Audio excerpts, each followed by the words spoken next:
Hey everyone, Florida Man here, Ben. I want to give a big thank you to everyone who donated. It's incredible. I never have received donations from strangers, especially how much I've received. It is quite amazing, and it's very.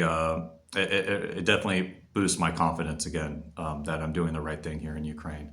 So thank you very much for that. I wanted to talk about your donations, what it's being used for, coming to Ukraine, what the Forge is going to do next, and what I plan on doing next. Okay. So first off, your donations. We're still in the month of September, and already we have received over $5,500. That is amazing. Thank you a lot, guys. That really does help the Forge. I've already given 500 to Ramon for the first order of rebar. So basically how it works is the rebar usually costs around 300, 350 for a kilometer.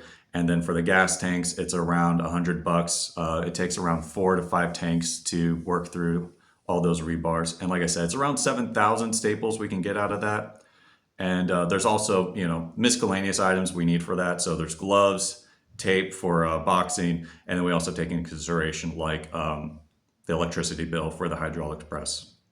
So I'm keeping a record now of everything you guys are doing. I have an Excel sheet, taking copies of the receipts. So I take it very seriously when people give me money that they are entrusting me to do the right thing with it. So I want to make sure that it gets spent properly. So thank you very much, guys. It's amazing. I'm not sure if this is going to be like a one-off, because of Mac's video and, a bunch of people just donated. But I've had a couple people that are now signed up for monthly, which is amazing. If you do want to do monthly, thank you very much. I do have Buy Me Coffee. It's been dormant forever. It has, I haven't really touched it in a long time, but now some of you found it. Kudos to you guys. It almost seems like an Easter egg that you found that page. I think I'm going to have to reinvest in that and keep writing stuff on there and start posting stuff on there and use that as a way, because when we get like a monthly sort of, set amount, it helps us kind of plan better. And so I want to talk about the Forge, how it kind of works at the Forge, how donations work and what we do more. So basically at the Forge, to start off, before the war, it was a family artisan blacksmith. The head person, Ramon, he ran his own little blacksmithing place pretty much. When the war started, he started getting requests from commanders for staples. And it was like a one-off thing. So basically he, just doing his regular thing. And then a commander called up saying, hey, we need to build some dugouts. Do you think you can make us some staples? And he said, sure. And the production started very slow at first. Maybe he had to watch YouTube videos to see how to make them, all this stuff. And maybe he only made like 250 a day or something. But he made them, he sent them to commander. And then like the next commander next to that commander on the line saw that they got staples and said, where'd you get those staples? I said, oh, I got it from this blacksmith. And then from there, it kept building and building. Now there's like a whole network. They have, it's kind of interesting how it's worked. So basically there are multiple ways they get requests. One way is through volunteers because of just the social networking volunteer world in Ukraine. It's such a connected and big thing now. They get requests from volunteers. Those volunteers have their own network of troops and stuff that they help. And those troops makes requests to that volunteer, and that volunteer asks the Forge. And then sometimes they have a direct connection to military units that will make a direct call. Usually it's at the company level or higher. Sometimes it might be smaller. But yeah, that's like Mac. So how me and Mac got connected was during winter. I saw one of Mac's videos how they said, they're in a bad position. It looks like the Russians might attack them. And I said, well, maybe some staples would be helpful. So I sent him an email telling him, hey, I got burners and staples. Would you be interested? And of course he said yes. And so, that's how we had that connection. That's how we got started. But for Ramon at the Forge, basically they've been doing this since the full-scale invasion. It's been building up, and now that's at the point where they're getting constant requests. Like I said, it worked out really well when you guys, when we made that video with Mac and we received all the donations, because they just got a request from like a battalion level for 10,000 staples. And how it worked beforehand when it came to donations, they have had zero contact with the outside world. Outside of Ukraine pretty much. All their donations have come through Ukraine. And how it works is they used to have like a lottery raffle system. So sometimes other people and soldiers will give them gifts. Sometimes it's like war gifts, so like painted shells or something like that. And then, they'll have a raffle each month or twice a month pretty much. and you could buy a ticket for like 50 hryvnias, and usually they can raise around $300 to $500, and they use that to subsidize the forge so they can produce items. When it comes to receiving items and how it works, when it comes to like paying for them, there are two people that basically ask for these. Volunteers ask for them, and soldiers ask for them. If soldiers ask for them, they don't pay anything. Roman and Dean are super patriotic. They have a strong belief that the military should not be paying for anything. So if they get a request, they're not going to make them pay. You know, do I fully like 100%? I understand it, but then sometimes getting free stuff kind of means sometimes you can just get free stuff. But on the other hand, there's the volunteer side. Volunteers, if they get a request from a volunteer organization or a volunteer, basically that volunteer is going to pay for the material costs for those items. The labor is going to be free. So they're still going to have to pay a certain amount of hryvnias. It's usually maybe around, I think maybe like 10 to 15 hryvnias per rebar or per staple. So that's how they've been functioning, and that's how they've been able to get by till now. They do have a private business. When they have the chance, and when like, you know, farming season comes in, they make hoe plows, like the steel part of a hoe plow to dig and till the earth. That's been their primary income source, but it is very, you know, they've neglected it. I'm going to be honest. Like Roman and them, they have been neglecting their own personal finance for quite some time, and it's very it's one of those sad stories of people that are giving everything and like they already barely have anything. So I'm concerned a bit for that. So thank you guys very much for your donations. Hopefully I can make content, get people more interested in this, and we can continue this going forward. But what's next for us? So first things first, when it comes to the organization, I've been kind of poking and prodding them for a while now to kind of make a proper Ukraine organization. They've kind of been reluctant for a bit. They're a bit conservative, you know, like they don't want to rush into things. They want to make sure everything's planned out. But fortunately, before the video, I've met some great people that have willing to offer us assistance in the formation of an actual organization. So that's what we're doing this month. Hopefully we can have it all done, have proper documents and everything. And so then I can reach out to donors, like big donors, other organizations, and we can try to receive grants and other forms of donations, which I'm super hopeful that this will work out well. After that, we're hoping to maybe see about increasing production by getting more capital. But like I said, these are things that I can't give too specific about right now because they're not too sure about how they want to go about doing this just yet. So what you can do to help us right now. Currently, obviously, there is the donation still. That is most welcome. Some of you have shown interest in coming to help the Forge. I'm going to spend a couple minutes talking about coming to Ukraine, doing volunteer stuff, especially coming to help us at the Forge. I've had requests from blacksmiths, welders, people with metalworking skills. Honestly, you're all going to be overqualified for what you're going to do at the Forge. Before I came to Ukraine to do volunteer work, I was a college teacher, bartender, and then a piano mover / remodeler. Okay. Everything I've learned at the Forge, I've learned at that Forge pretty much. I haven't needed to have any previous skills. Pretty much our go-to thing is making staples. We do make bajurki, which is the burners, and we also can make PKM mounts. But the biggest thing right now everyone's requesting is staples. There's a literal shortage of staples.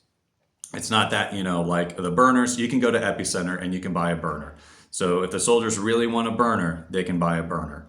But staples, there's a literal shortage that you cannot find them. We've had multiple soldiers telling us their stories where they cannot find staples. They cannot, like, you know, they're close to the front. They go to the closest city behind the front.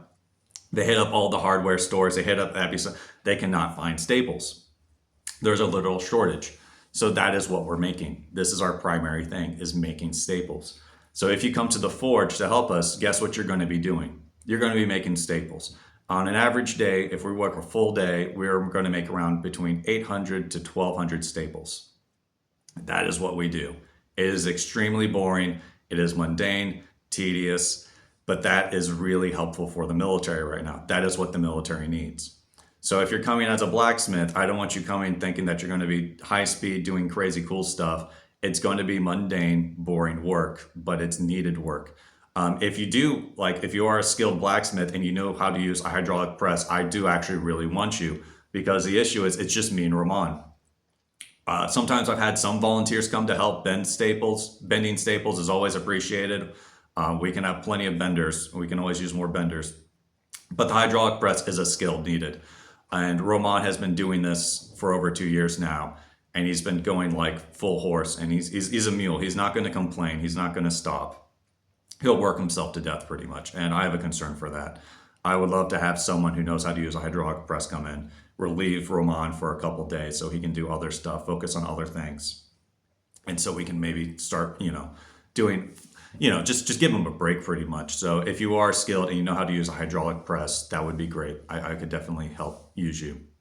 When it comes to actually coming, how this works, Ukraine's kind of like, Ukraine's different. If you've never been to Ukraine, there's a couple different things about Ukraine. One is you never make long-term, like, don't plan too far ahead.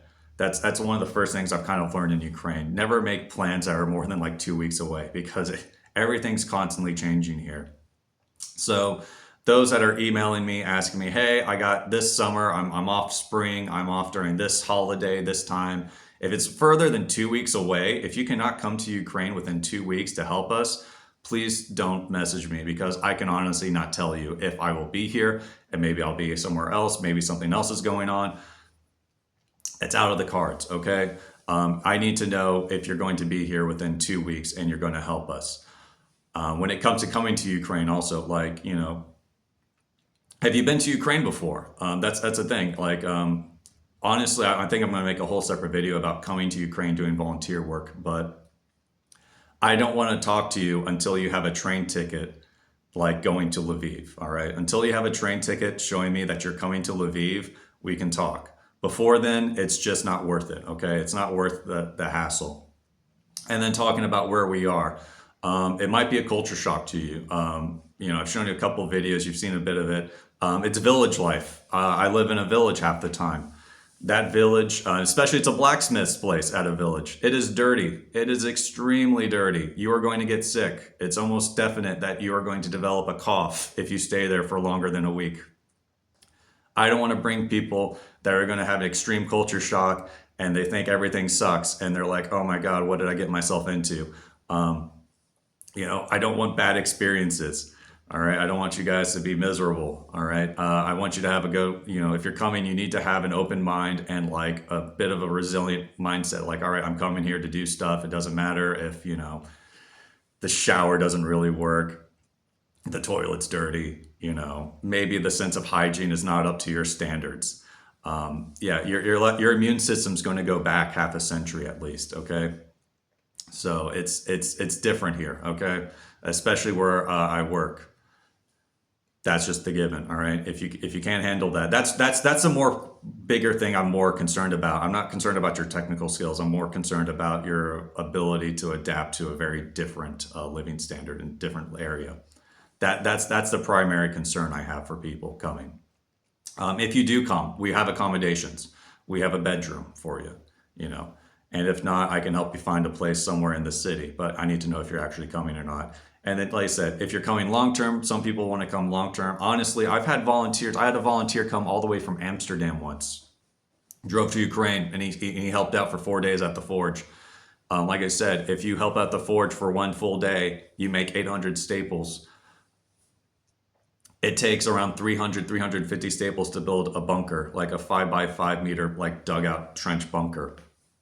So if you come for 4 days, you've built, let's say, just say two, you built 8 bunkers. I mean, that's something you could be proud of if you just came to help us for 4 days. But like I said, I'm not going to help you come here. I need to know, you need to basically arrive to Vinnytsia and then say, I'm in Vinnytsia, then come pick me up. Obviously, we'll text a bit beforehand, but you got to be able to get here on your own. That's the biggest thing. I'll make a video about how to get into Ukraine. It's surprisingly simple, guys. It's not hard getting into Ukraine.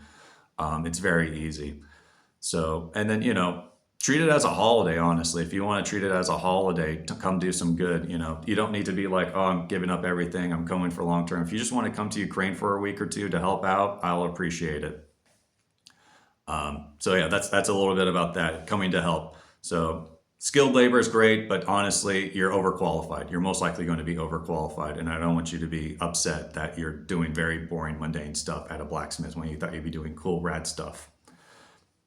Next up is my YouTube. What's going on with my YouTube?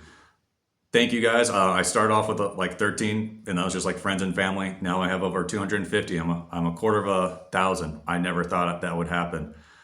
This seems like a worthwhile endeavor now. I need to invest in it, and I need to think about content for this. I'm going to invest in a mic. This is probably going to be the last video with a bad mic quality. So hopefully this will improve in that forehand. But then making short-term content. Like I said, half the time I'm in the forge. I can only make so many videos of me bending staples. I'll just keep making that. The algorithm seems to be okay with that. I'll probably also make some content in the city about life in Ukraine, what it's like living in Ukraine, some life hacks, that sort of cool, fun stuff. And also, like in the city, I do have other stuff I do volunteer work wise, so I might share some of that stuff. It might not be as concerned with the military, but it kind of gives me other stuff to do in the community that I feel like kind of helps out for me living in Ukraine. Like I said, I live in Ukraine. I don't come back and forth. I don't go leave the country and then come here for 2 weeks and then leave the country. I live in Ukraine. So that's something a bit different that maybe people might be interested in. I'm trying to think if there's anything else. Oh, next video. Yeah, next video is probably going to be because you guys are super good donors to Mac as well. He gave me some funds, and he wants me to build him a toy. I think we're going to make a proper video about what it's like actually making something for Mac. So be tuned in for that one. It should be good. All right, guys. Thank you very much for tuning in. Keep up the support. Honestly, it's amazing. Thank you.